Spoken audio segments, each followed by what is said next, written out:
शुक्लाम्बरधरम् विष्णुम् शशिवर्णम् चतुर्भुजम् प्रसन्नवदनम् ध्यायेत् सर्वविघ्नोपशान्तये। यस्य द्विरदवक्त्राद्याः पारिषद्याः परस्यतम् विघ्नम् निघ्नन्ति सततम् विश्वक्सेनम् तमाश्रये। శ్రీ గురుభ్యో నమః. శ్రీ లక్ష్మీ అష్టోత్తర శతనామ స్తోత్రం. దేవ్యువాచ దేవదేవ మహాదేవ త్రికాలజ్ఞ మహేశ్వర కరుణాకర దేవేశ భక్తానుగ్రహకారక అష్టోత్తర శతం లక్ష్మా శ్రోతుమిచ్ఛామి తత్వతః. ఈశ్వర ఉవాచ దేవీ సాధు మహాభాగే మహాభాగ్యప్రదాయకం సర్వైశ్వర్యకరం పుణ్యం సర్వపాపప్రణాశనం సర్వదారిద్ర్యశమనం శ్రవణాద్భుక్తిముక్తిదం రాజవస్యకరం దివ్యం గుహ్యాద్గుహ్యతరం పరం దుర్లభం సర్వదేవానాం చతుషష్టికళాస్పదం పద్మాదీనాం వరాంతానాం నిధీనాం నిత్యదాయకం సమస్తదేవ సంసేవ్యం అణిమాద్యష్టసిద్ధిదం కిమత్ర బహునోక్తేన దేవీ ప్రత్యక్షదాయకం. తవ ప్రీత్యాద్య వక్ష్యామి సమాహితమనః శృణు అష్టోత్తరశతస్యాస్య మహాలక్ష్మీస్తు దేవతా క్లీం బీజపదమిత్యుక్తం శక్తిస్తు భువనేశ్వరీ అంగన్యాసః కరన్యాసః సైత్యాది ప్రకీర్తితః. ధ్యానం వందే పద్మకరాం ప్రసన్నవదనాం సౌభాగ్యదాం భాగ్యదాం హస్తాభ్యామభయప్రదాం మణిగణైర్నానావిధైర్భూషితాం భక్తాభీష్టఫలప్రదాం హరిహర బ్రహ్మాదిభిः సేవితాం పార్శ్వే పంకజశంఖపద్మనిధిభిः యుక్తాం సదా శక్తిభిः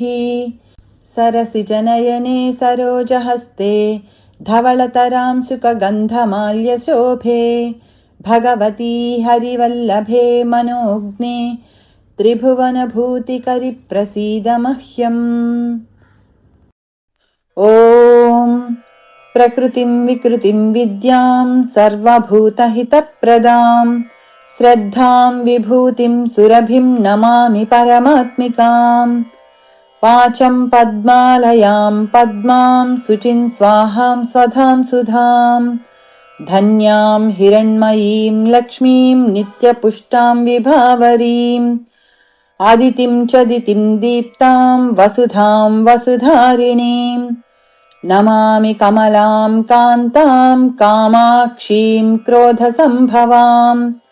అనుగ్రహప్రదాం బుద్ధిం అనఘాం హరివల్లభాం అశోకామృతాం దీప్తాం లోకశోకవినాశినీం నమామి ధర్మనిలయాం కరుణాం లోకమాతరం పద్మప్రియాం పద్మహస్తాం పద్మాక్షీం పద్మసుందరీం పద్మోద్భవాం పద్మముఖీం పద్మనాభప్రియాం రమాం పద్మమాలాధరాం దేవీం పద్మినీం పద్మగంధినీం పుణ్యగంధాం సుప్రసన్నాం ప్రసాదాభిముఖీం ప్రభాం నమామి చంద్రవదనాం చంద్రాం చంద్రసహోదరీం చతుర్భుజాం చంద్రరూపామిందిరామిందుశీతలాం ఆహ్లాదజననీం పుష్టిం శివాం శివకరీం సతీం విమలాం విశ్వజననీం తుష్టిం దారిద్ర్యనాశినీం ప్రీతిపుష్కరిణీం శాంతాం శుక్లమాల్యాంబరాం శ్రియం భాస్కరీం బిల్వనిలయాం వరారోహాం యశస్వినీం వసుంధరాముదారాంగాం హరిణీం హేమమాలినీం ధనధాన్యకరీం సిద్ధిం స్త్రైణ సౌమ్యాం శుభప్రదాం रूपवेस्मगतानन्दां वरलक्ष्मीं वसुप्रदां शुभां हिरण्यप्राकारां समुद्रतनयां जयां नमामि मङ्गलाम् देवीम् विष्णुवक्षस्थलस्थिताम् विष्णुपत्नीम् प्रसन्नाक्षीम् नारायणसमाश्रिताम् दारिद्र्यध्वंसिनीम् देवीम् सर्वोपद्रववारिणीम् नवदुर्गाम् महाकाळीम् ब्रह्मविष्णुशिवात्मिकाम् त्रिकालज्ञानसम्पन्नाम् नमामि भुवनेश्वरीम् लक्ष्मीम् क्षीरसमुद्रराजतनयाम् श्रीरङ्गधामेश्वरीम् दासीभूतसमस्तदेववनिताम् लोकैकदीपाङ्कुराम् श्रीमन्मन्दकटाक्षलब्धविभव ब्रह्मेन्द्रगङ्गाधराम् त्वाम् त्रैलोक्यकुटुम्बिनीम् सरसिजाम् वन्दे मुकुन्दप्रियाम् मातर्नमामि कमले कमलायताक्षी श्रीविष्णुहृत्कमलवासिनि विश्वमातः क्षीरोदजे कमलकोमलगर्भगौरी लक्ष्मी प्रसीद सततम् नमताम् शरण्ये। ॐ प्रकृतिम् विकृतिम् विद्याम् सर्वभूतहितप्रदाम् श्रद्धाम् विभूतिम् सुरभिम् नमामि परमात्मिकाम् वाचम् पद्मालयाम् पद्माम् शुचिम् स्वाहाम् स्वधाम् सुधाम् धन्याम् हिरण्मयीम् लक्ष्मीम् नित्यपुष्टाम् विभावरीम् आदितिम् च दितिम् दीप्ताम् वसुधाम् वसुधारिणीम् नमामि कमलाम् कान्ताम् कामाक्षीम् क्रोधसम्भवाम् अनुग्रहप्रदाम् बुद्धिम् अनघाम् हरिवल्लभाम् अशोकाममृताम् दीप्ताम् लोकशोकविनाशिनीम् नमामि धर्मनिलयाम् करुणाम् लोकमातरम् पद्मप्रियाम् पद्महस्ताम् पद्माक्षीम् पद्मसुन्दरीम् पद्मोद्भवाम् पद्ममुखीम् पद्मनाभप्रियाम् रमाम् पद्ममालाधराम् देवीम् पद्मिनीम् पद्मगन्धिनीम् पुण्यगन्धाम् सुप्रसन्नाम् प्रसादाभिमुखीम् प्रभाम्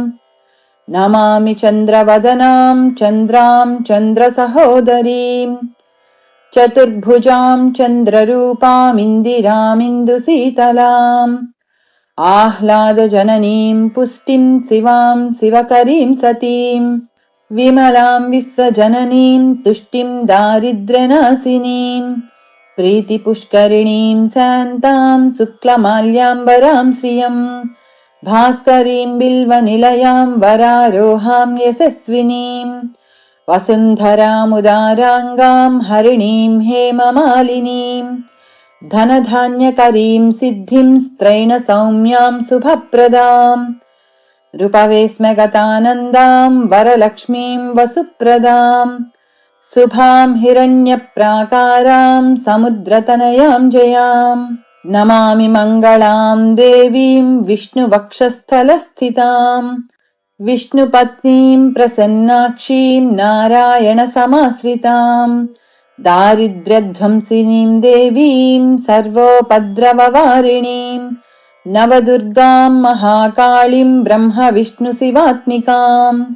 त्रिकालज्ञानसम्पन्नाम् नमामि भुवनेश्वरीम्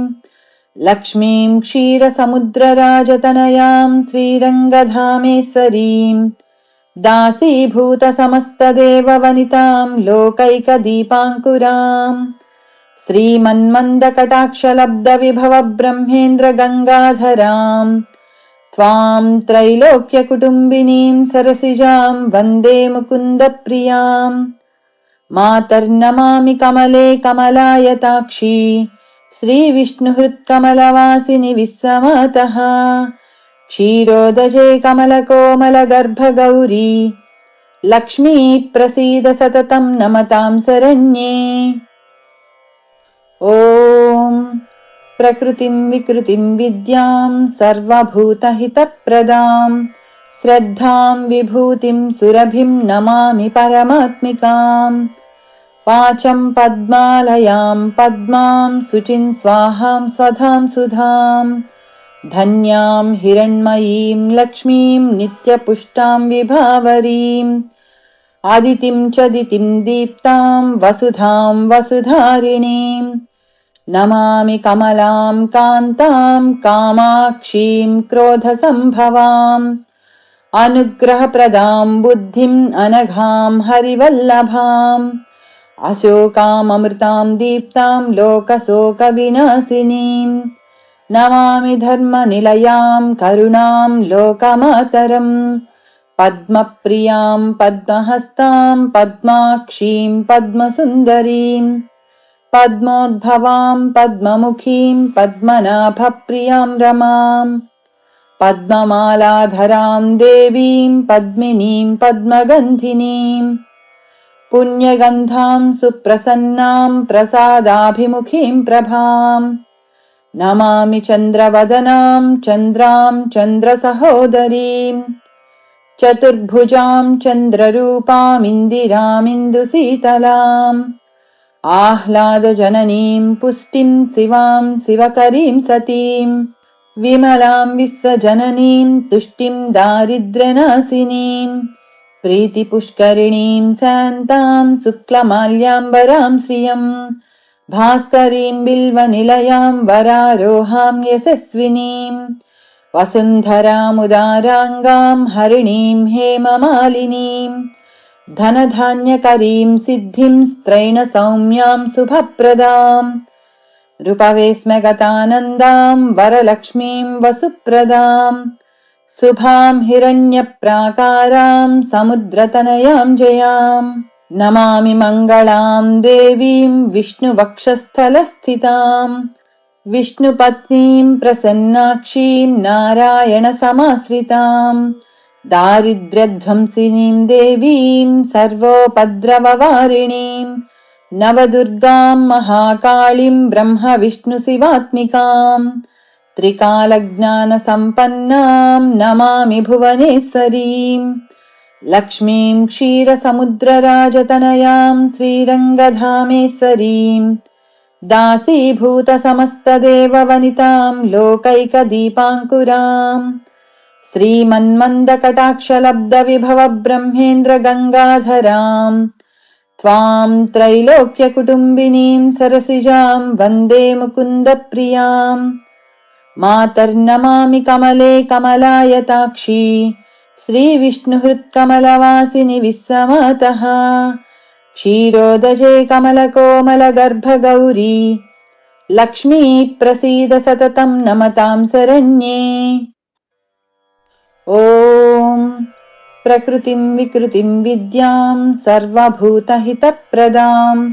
श्रद्धां विभूतिं सुरभिं नमामि परमात्मिकां वाचं पद्मालयां पद्मां शुचिं स्वाहां स्वधां सुधां धन्यां हिरण्मयीं लक्ष्मीं नित्यपुष्टां विभावरीम् आदितिं च दितिं दीप्तां वसुधां वसुधारिणीं नमामि कमलां कान्तां कामाक्षीं क्रोधसम्भवाम् अनुग्रहप्रदां बुद्धिम् अनघां हरिवल्लभाम्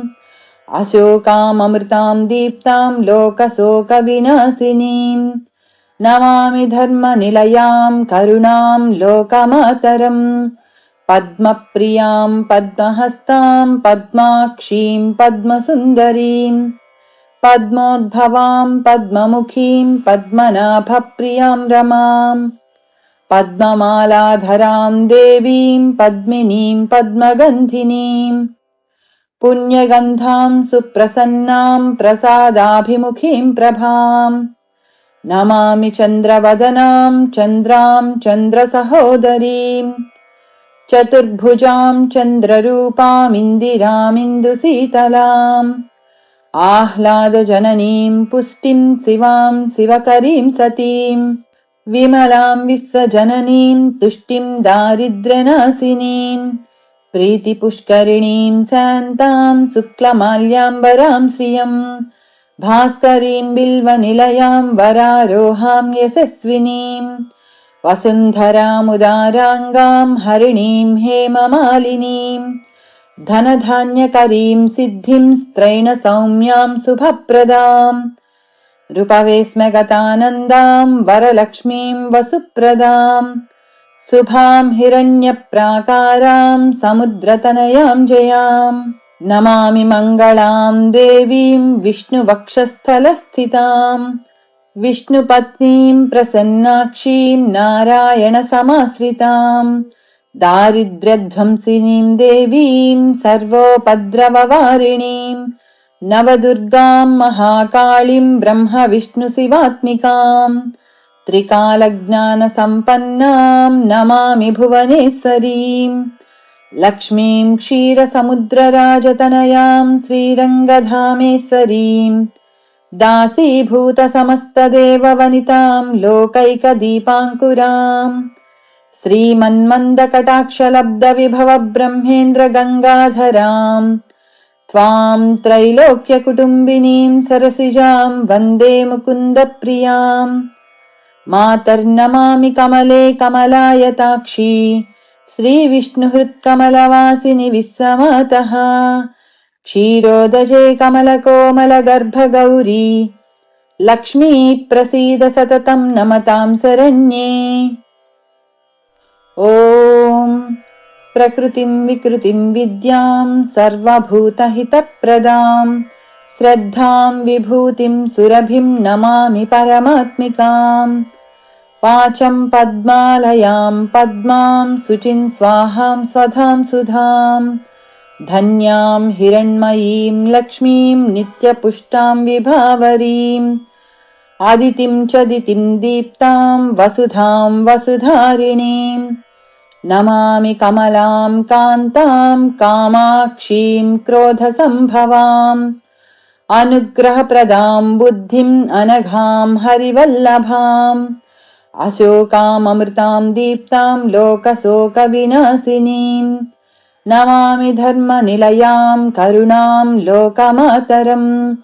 पद्मप्रियाम् पद्महस्ताम् पद्माक्षीम् पद्मसुन्दरीम् पद्मोद्भवाम् पद्ममुखीम् पद्मनाभप्रियाम् रमाम् पद्ममालाधराम् देवीम् पद्मिनीम् पद्मगन्धिनीम् पुण्यगन्धाम् सुप्रसन्नाम् प्रसादाभिमुखीम् प्रभाम् नमामि चन्द्रवदनाम् चन्द्राम् चन्द्रसहोदरीम् चतुर्भुजाम् चन्द्ररूपामिन्दिरामिन्दुशीतलाम् आह्लादजननीम् पुष्टिम् शिवाम् शिवकरीम् सतीम् विमलाम् विश्वजननीम् तुष्टिम् दारिद्र्यनाशिनीम् प्रीतिपुष्करिणीम् शान्ताम् शुक्लमाल्याम्बराम् श्रियम् भास्करीम् बिल्वनिलयाम् वरारोहाम् यशस्विनीम् वसुन्धरामुदाराङ्गाम् हरिणीम् हेममालिनीम् धनधान्यकरीम् सिद्धिम् स्त्रैणसौम्याम् शुभप्रदाम् रूपवेस्म गतानन्दाम् वरलक्ष्मीम् वसुप्रदाम् शुभाम् हिरण्यप्राकाराम् समुद्रतनयाम् जयाम् नमामि मङ्गलाम् देवीम् विष्णुवक्षस्थलस्थिताम् विष्णुपत्नीम् प्रसन्नाक्षीम् नारायणसमाश्रिताम् दारिद्र्यध्वंसिनीम् देवीम् सर्वोपद्रववारिणीम् नवदुर्गाम् महाकाळीम् ब्रह्मविष्णुशिवात्मिकाम् त्रिकालज्ञानसम्पन्नाम् नमामि भुवनेश्वरीम् लक्ष्मीम् क्षीरसमुद्रराजतनयाम् श्रीरङ्गधामेश्वरीम् दासीभूतसमस्तदेववनिताम् लोकैकदीपाङ्कुराम् श्रीमन्मन्दकटाक्षलब्धविभवब्रह्मेन्द्रगङ्गाधराम् त्वाम् त्रैलोक्यकुटुम्बिनीम् सरसिजाम् वन्दे मुकुन्दप्रियाम् मातर्नमामि कमले कमलायताक्षी श्रीविष्णुहृत्कमलवासिनि विश्वमातः क्षीरोदजे कमलकोमलगर्भगौरी लक्ष्मी प्रसीद सततम् नमताम् शरण्ये। ॐ प्रकृतिम् विकृतिम् विद्याम् सर्वभूतहितप्रदाम् श्रद्धाम् विभूतिम् सुरभिम् नमामि परमात्मिकाम् वाचम् पद्मालयाम् पद्माम् शुचिम् स्वाहाम् स्वधाम् सुधाम् धन्यां हिरण्मयीं लक्ष्मीं नित्यपुष्टां विभावरीम् आदितिं च दितिं दीप्तां वसुधां वसुधारिणीम् नमामि कमलां कान्तां कामाक्षीं क्रोधसम्भवाम् अनुग्रहप्रदां बुद्धिम् अनघां हरिवल्लभाम् अशोकाममृतां दीप्तां लोकशोकविनाशिनीम् नमामि धर्मनिलयां करुणां लोकमातरम् पद्मप्रियां पद्महस्तां पद्माक्षीं पद्मसुन्दरीं पद्मोद्भवां पद्ममुखीं पद्मनाभप्रियां रमां पद्ममालाधरां देवीं पद्मिनीं पद्मगन्धिनीं पुण्यगन्धां सुप्रसन्नां प्रसादाभिमुखीं प्रभाम् नमामि चन्द्रवदनां चन्द्रां चन्द्रसहोदरीं चतुर्भुजां चन्द्ररूपामिन्दिरामिन्दुशीतलाम् आह्लादजननीं पुष्टिं शिवां शिवकरीं सतीं विमलां विश्वजननीं तुष्टिं दारिद्र्यनाशिनीं प्रीतिपुष्करिणीं शान्तां शुक्लमाल्याम्बरां श्रियम् भास्करीं बिल्वनिलयां वरारोहां यशस्विनीं वसुन्धरामुदाराङ्गां हरिणीं हेममालिनीं धनधान्यकरीं सिद्धिं स्त्रैणसौम्यां शुभप्रदां रूपवेस्म्यगतानन्दां वरलक्ष्मीं वसुप्रदां शुभां हिरण्यप्राकारां समुद्रतनयां जयाम् नमामि मङ्गलां देवीं विष्णुवक्षस्थलस्थितां विष्णुपत्नीं प्रसन्नाक्षीं नारायणसमाश्रितां दारिद्र्यध्वंसिनीं देवीं सर्वोपद्रववारिणीं नवदुर्गां महाकाळीं ब्रह्मविष्णुशिवात्मिकां त्रिकालज्ञानसम्पन्नां नमामि भुवनेश्वरीम् लक्ष्मीं क्षीरसमुद्रराजतनयां श्रीरङ्गधामेश्वरीं दासीभूतसमस्तदेववनितां लोकैकदीपाङ्कुरां श्रीमन्मन्दकटाक्षलब्धविभवब्रह्मेन्द्रगङ्गाधरां त्वां त्रैलोक्यकुटुम्बिनीं सरसिजां वन्दे मुकुन्दप्रियां मातर्नमामि कमले कमलायताक्षी श्रीविष्णुहृत्कमलवासिनि विश्वमातः क्षीरोदजे कमलकोमलगर्भगौरी लक्ष्मी प्रसीद सततं नमतां शरण्ये। ॐ प्रकृतिं विकृतिं विद्यां सर्वभूतहितप्रदां श्रद्धां विभूतिं सुरभिं नमामि परमात्मिकाम् वाचं पद्मालयां पद्मां शुचिं स्वाहां स्वधां सुधां धन्यां हिरण्मयीं लक्ष्मीं नित्यपुष्टां विभावरीम् आदितिं च दितिं दीप्तां वसुधां वसुधारिणीं नमामि कमलां कान्तां कामाक्षीं क्रोधसम्भवाम् अनुग्रहप्रदां बुद्धिम् अनघां हरिवल्लभाम् अशोकाममृतां दीप्तां लोकशोकविनाशिनीं नमामि धर्मनिलयां करुणां लोकमातरम् पद्मप्रियां पद्महस्तां पद्माक्षीं पद्मसुन्दरीं पद्मोद्भवां पद्ममुखीं पद्मनाभप्रियां रमां पद्ममालाधरां देवीं पद्मिनीं पद्मगन्धिनीं पुण्यगन्धां सुप्रसन्नां प्रसादाभिमुखीं प्रभाम् नमामि चन्द्रवदनां चन्द्रां चन्द्रसहोदरीं चतुर्भुजां चन्द्ररूपामिन्दिरामिन्दुशीतलाम् आह्लादजननीं पुष्टिं शिवां शिवकरीं सतीं विमलां विश्वजननीं तुष्टिं दारिद्र्यनाशिनीं प्रीतिपुष्करिणीं शान्तां शुक्लमाल्याम्बरां श्रियम् भास्करीं बिल्वनिलयां वरारोहां यशस्विनीं वसुन्धरामुदाराङ्गां हरिणीं हेममालिनीं धनधान्यकरीं सिद्धिं स्त्रैणसौम्यां शुभप्रदाम् रूपवेस्मगतानन्दां वरलक्ष्मीं वसुप्रदाम् शुभां हिरण्यप्राकारां समुद्रतनयां जयाम् नमामि मङ्गलां देवीं विष्णुवक्षस्थलस्थिताम् विष्णुपत्नीं प्रसन्नाक्षीं नारायणसमाश्रिताम् दारिद्र्यध्वंसिनीं देवीं सर्वोपद्रववारिणीं नवदुर्गां महाकाळीं ब्रह्मविष्णुशिवात्मिकाम् त्रिकालज्ञानसम्पन्नां नमामि भुवनेश्वरीम् लक्ष्मीं क्षीरसमुद्रराजतनयां श्रीरङ्गधामेश्वरीं दासीभूतसमस्तदेववनितां लोकैकदीपाङ्कुराम् श्रीमन्मन्दकटाक्षलब्धविभवब्रह्मेन्द्रगङ्गाधराम् त्वां त्रैलोक्यकुटुम्बिनीं सरसिजां वन्दे मुकुन्दप्रियाम् मातर्नमामि कमले कमलायताक्षी श्रीविष्णुहृत्कमलवासिनि विश्वमातः क्षीरोदजे कमलकोमलगर्भगौरी लक्ष्मी प्रसीद सततं नमतां शरण्ये।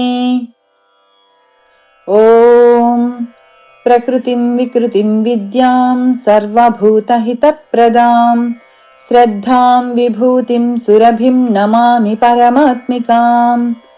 वाचं पद्मालयां पद्मां शुचिं स्वाहां स्वधां सुधां धन्यां हिरण्मयीं लक्ष्मीं नित्यपुष्टां विभावरीम् आदितिं च दितिं दीप्तां वसुधां वसुधारिणीं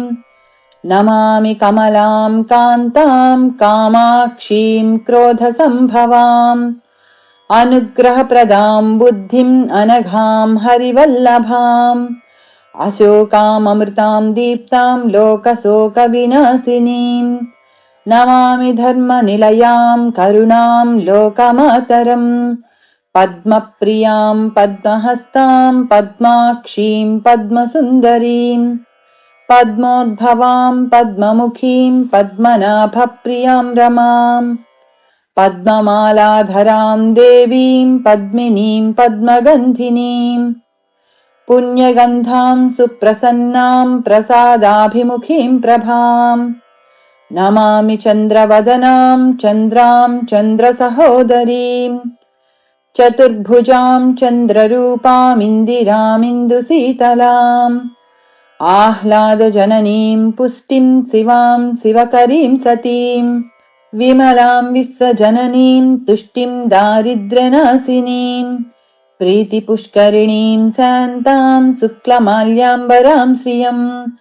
भास्करीं बिल्वनिलयां वरारोहां यशस्विनीं वसुन्धरामुदाराङ्गां हरिणीं हेममालिनीं धनधान्यकरीं सिद्धिं स्त्रैणसौम्यां शुभप्रदाम् रूपवेस्मगतानन्दां वरलक्ष्मीं वसुप्रदाम् शुभां हिरण्यप्राकारां समुद्रतनयां जयाम् नमामि मङ्गलां देवीं विष्णुवक्षस्थलस्थिताम् विष्णुपत्नीं प्रसन्नाक्षीं नारायणसमाश्रिताम् दारिद्र्यध्वंसिनीं देवीं सर्वोपद्रववारिणीं नवदुर्गां महाकाळीं ब्रह्मविष्णुशिवात्मिकाम् त्रिकालज्ञानसम्पन्नां नमामि भुवनेश्वरीम् लक्ष्मीं क्षीरसमुद्रराजतनयां श्रीरङ्गधामेश्वरीं दासीभूतसमस्तदेववनितां लोकैकदीपाङ्कुराम् श्रीमन्मन्दकटाक्षलब्धविभवब्रह्मेन्द्रगङ्गाधराम् त्वां त्रैलोक्यकुटुम्बिनीं सरसिजां वन्दे मुकुन्दप्रियाम् मातर्नमामि कमले कमलायताक्षी श्रीविष्णुहृत्कमलवासिनि विश्वमातः क्षीरोदजे कमलकोमलगर्भगौरी लक्ष्मी प्रसीद सततं नमतां शरण्ये। ॐ प्रकृतिं विकृतिं विद्यां सर्वभूतहितप्रदां श्रद्धां विभूतिं सुरभिं नमामि परमात्मिकाम् वाचं पद्मालयां पद्मां शुचिं स्वाहां स्वधां सुधां धन्यां हिरण्मयीं लक्ष्मीं नित्यपुष्टां विभावरीम् आदितिं च दितिं दीप्तां वसुधां वसुधारिणीम् नमामि कमलां कान्तां कामाक्षीं क्रोधसम्भवाम् अनुग्रहप्रदां बुद्धिम् अनघां हरिवल्लभाम् अशोकाममृतां दीप्तां लोकशोकविनाशिनीम् नमामि धर्मनिलयां करुणां लोकमातरम् पद्मप्रियां पद्महस्तां पद्माक्षीं पद्मसुन्दरीम् पद्मोद्भवां पद्ममुखीं पद्मनाभप्रियां रमाम् पद्ममालाधरां देवीं पद्मिनीं पद्मगन्धिनीम् पुण्यगन्धां सुप्रसन्नां प्रसादाभिमुखीं प्रभाम् नमामि चन्द्रवदनां चन्द्रां चन्द्रसहोदरीम् चतुर्भुजां चन्द्ररूपामिन्दिरामिन्दुशीतलाम् आह्लादजननीं पुष्टिं शिवां शिवकरीं सतीं विमलां विश्वजननीं तुष्टिं दारिद्र्यनाशिनीं प्रीतिपुष्करिणीं शान्तां शुक्लमाल्याम्बरां श्रियम् भास्करीं बिल्वनिलयां वरारोहां यशस्विनीं वसुन्धरामुदाराङ्गां हरिणीं हेममालिनीं धनधान्यकरीं सिद्धिं स्त्रैणसौम्यां शुभप्रदाम् रूपवेस्मगतानन्दां वरलक्ष्मीं वसुप्रदाम् शुभां हिरण्यप्राकारां समुद्रतनयां जयाम् नमामि मङ्गलां देवीं विष्णुवक्षस्थलस्थिताम् विष्णुपत्नीं प्रसन्नाक्षीं नारायणसमाश्रिताम् दारिद्र्यध्वंसिनीं देवीं सर्वोपद्रववारिणीं नवदुर्गां महाकाळीं ब्रह्मविष्णुशिवात्मिकां त्रिकालज्ञानसम्पन्नां नमामि भुवनेश्वरीं लक्ष्मीं क्षीरसमुद्रराजतनयां श्रीरङ्गधामेश्वरीं दासीभूतसमस्तदेववनितां लोकैकदीपाङ्कुराम् श्रीमन्मन्दकटाक्षलब्धविभवब्रह्मेन्द्रगङ्गाधराम् त्वां त्रैलोक्यकुटुम्बिनीं सरसिजां वन्दे मुकुन्दप्रियाम् मातर्नमामि कमले कमलायताक्षी श्रीविष्णुहृत्कमलवासिनि विश्वमातः क्षीरोदजे कमलकोमलगर्भगौरी लक्ष्मी प्रसीद सततं नमतां शरण्ये। ॐ प्रकृतिं विकृतिं विद्यां सर्वभूतहितप्रदां श्रद्धां विभूतिं सुरभिं नमामि परमात्मिकाम् वाचं पद्मालयां पद्मां शुचिं स्वाहां स्वधां सुधां धन्यां हिरण्मयीं लक्ष्मीं नित्यपुष्टां विभावरीम् आदितिं च दितिं दीप्तां वसुधां वसुधारिणीम् नमामि कमलां कान्तां कामाक्षीं क्रोधसम्भवाम् अनुग्रहप्रदां बुद्धिम् अनघां हरिवल्लभाम् अशोकाममृतां दीप्तां लोकशोकविनाशिनीम् नमामि धर्मनिलयां करुणां लोकमातरम् पद्मप्रियां पद्महस्तां पद्माक्षीं पद्मसुन्दरीं पद्मोद्भवां पद्ममुखीं पद्मनाभप्रियां रमाम् पद्ममालाधरां देवीं पद्मिनीं पद्मगन्धिनीं पुण्यगन्धां सुप्रसन्नां प्रसादाभिमुखीं प्रभाम् नमामि चन्द्रवदनां चन्द्रां चन्द्रसहोदरीं चतुर्भुजां चन्द्ररूपामिन्दिरामिन्दुशीतलाम् आह्लादजननीं पुष्टिं शिवां शिवकरीं सतीं विमलां विश्वजननीं तुष्टिं दारिद्र्यनाशिनीं प्रीतिपुष्करिणीं शान्तां शुक्लमाल्याम्बरां श्रियम्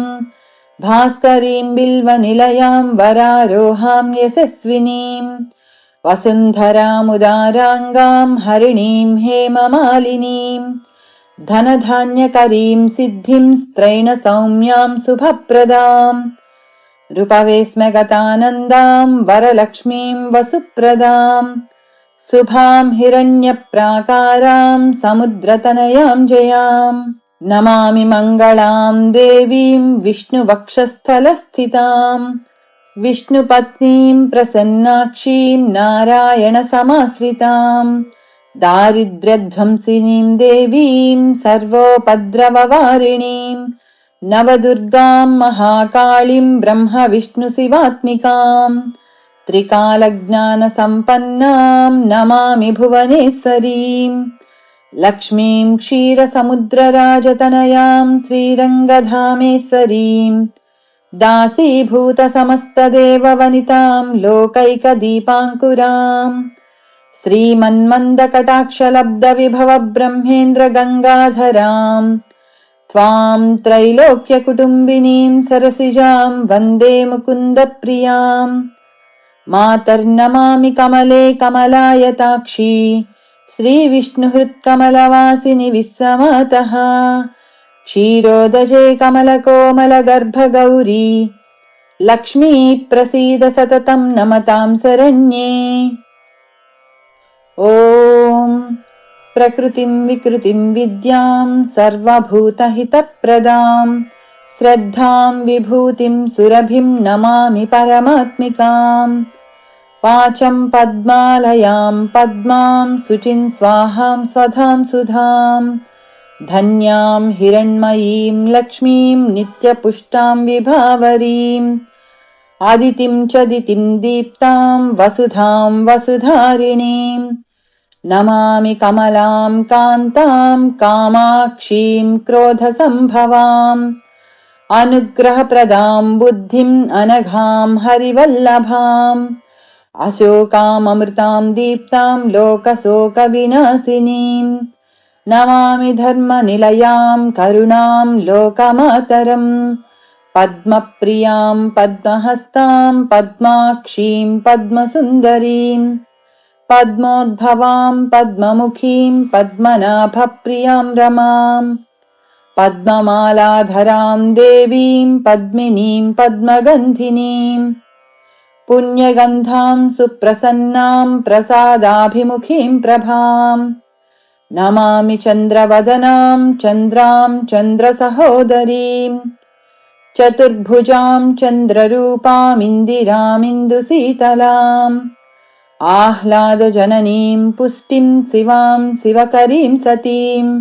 विमलाम् विश्वजननीम् तुष्टिम् दारिद्र्यनाशिनीम् प्रीतिपुष्करिणीम् शान्ताम् शुक्लमाल्याम्बराम् श्रियम् भास्करीम् बिल्वनिलयाम् वरारोहाम् यशस्विनीम् वसुन्धरामुदाराङ्गाम् हरिणीम् हेममालिनीम् धनधान्यकरीम् सिद्धिम् स्त्रैणसौम्याम् शुभप्रदाम् रूपवेस्मगतानन्दाम् वरलक्ष्मीम् वसुप्रदाम् शुभाम् हिरण्यप्राकाराम् समुद्रतनयाम् जयाम् नमामि मङ्गलाम् देवीम् विष्णुवक्षस्थलस्थिताम् विष्णुपत्नीम् प्रसन्नाक्षीम् नारायणसमाश्रिताम् दारिद्र्यध्वंसिनीम् देवीम् सर्वोपद्रववारिणीम् नवदुर्गाम् महाकाळीम् ब्रह्मविष्णुशिवात्मिकाम् त्रिकालज्ञानसम्पन्नाम् नमामि भुवनेश्वरीम् लक्ष्मीम् क्षीरसमुद्रराजतनयाम् श्रीरङ्गधामेश्वरीम् दासीभूतसमस्तदेववनिताम् लोकैकदीपाङ्कुराम् श्रीमन्मन्दकटाक्षलब्धविभवब्रह्मेन्द्रगङ्गाधराम् त्वाम् त्रैलोक्यकुटुम्बिनीम् सरसिजाम् वन्दे मुकुन्दप्रियाम् मातर्नमामि कमले कमलायताक्षी श्रीविष्णुहृत्कमलवासिनि विश्वमातः क्षीरोदजे कमलकोमलगर्भगौरी लक्ष्मी प्रसीद सततम् नमताम् शरण्ये। ॐ प्रकृतिम् विकृतिम् विद्याम् सर्वभूतहितप्रदाम् श्रद्धाम् विभूतिम् सुरभिम् नमामि परमात्मिकाम् वाचम् पद्मालयाम् पद्माम् शुचिम् स्वाहाम् स्वधाम् सुधाम् धन्याम् हिरण्मयीम् लक्ष्मीम् नित्यपुष्टाम् विभावरीम् आदितिम् च दितिम् दीप्ताम् वसुधाम् वसुधारिणीम् नमामि कमलाम् कान्ताम् कामाक्षीम् क्रोधसम्भवाम् अनुग्रहप्रदाम् बुद्धिम् अनघाम् हरिवल्लभाम् अशोकाममृताम् दीप्ताम् लोकशोकविनाशिनीम् नमामि धर्मनिलयाम् करुणाम् लोकमातरम् पद्मप्रियाम् पद्महस्ताम् पद्माक्षीम् पद्मसुन्दरीम् पद्मोद्भवाम् पद्ममुखीम् पद्मनाभप्रियाम् रमाम् पद्ममालाधराम् देवीम् पद्मिनीम् पद्मगन्धिनीम् पुण्यगन्धाम् सुप्रसन्नाम् प्रसादाभिमुखीम् प्रभाम् नमामि चन्द्रवदनाम् चन्द्राम् चन्द्रसहोदरीम् चतुर्भुजाम् चन्द्ररूपामिन्दिरामिन्दुशीतलाम् आह्लादजननीम् पुष्टिम् शिवाम् शिवकरीम् सतीम् विमलाम् विश्वजननीम् तुष्टिम् दारिद्र्यनाशिनीम् प्रीतिपुष्करिणीम् शान्ताम् शुक्लमाल्याम्बराम् श्रियम् भास्करीम् बिल्वनिलयाम् वरारोहाम् यशस्विनीम् वसुन्धरामुदाराङ्गाम् हरिणीम् हेममालिनीम् धनधान्यकरीम् सिद्धिम् स्त्रैणसौम्याम् शुभप्रदाम् रूपवेस्मगतानन्दाम् वरलक्ष्मीम् वसुप्रदाम् शुभाम् हिरण्यप्राकाराम् समुद्रतनयाम् जयाम्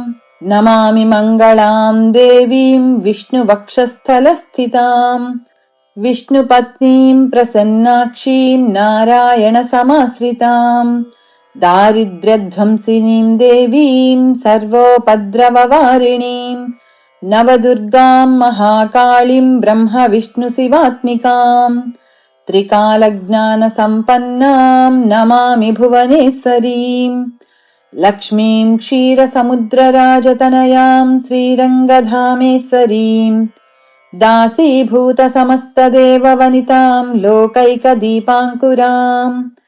श्रीमन्मन्दकटाक्षलब्धविभवब्रह्मेन्द्रगङ्गाधराम् त्वाम् त्रैलोक्यकुटुम्बिनीम् सरसिजाम् वन्दे मुकुन्दप्रियाम् मातर्नमामि कमले कमलायताक्षी श्रीविष्णुहृत्कमलवासिनि विश्वमातः क्षीरोदजे कमलकोमलगर्भगौरी लक्ष्मी प्रसीद सततम् नमताम् शरण्ये त्रिकालम् यो जपेद्विद्वान् षण्मासम् विजितेन्द्रियः दारिद्र्यध्वंसनम् कृत्वा सर्वमाप्नोत्ययत्नतः देवी नाम सहस्रेषु पुण्यमष्टोत्तरम् शतम् येन श्रियमवाप्नोति कोटिजन्मदरिद्रतः भृगुवारे शतम् धीमान् पठेत् वत्सरमात्रकम् अष्टैश्वर्यमवाप्नोति कुबेरैव भूतले दारिद्र्यमोचनम् नाम स्तोत्रमम्बा परम् शतम् येन श्रियमवाप्नोति कोटिजन्मदरिद्रतः भुक्त्वा तु विपुलान् भोगान् अन्ते सायुज्यमाप्नुयात् प्रातः काले पठेन्नित्यम् सर्वदुःखोपशान्तये पठन्तु चिन्तयेद्देवीम् सर्वाभरणभूषिताम् इति श्रीमहालक्ष्मी अष्टोत्तरशतनामस्तोत्रम् सम्पूर्णम्। यदक्षरपदभ्रष्टम् मात्राहीनम् तु यद्भवेत् तत्सर्वम् क्षम्यताम् देवनारायण नमोऽस्तु ते। कायेन वाचा मनसेन्द्रियैर्वा बुद्ध्यात्मना वा प्रकृते स्वभावात् करोमि यद्यत् सकलम् परस्मै नारायणायेति समर्पयामि।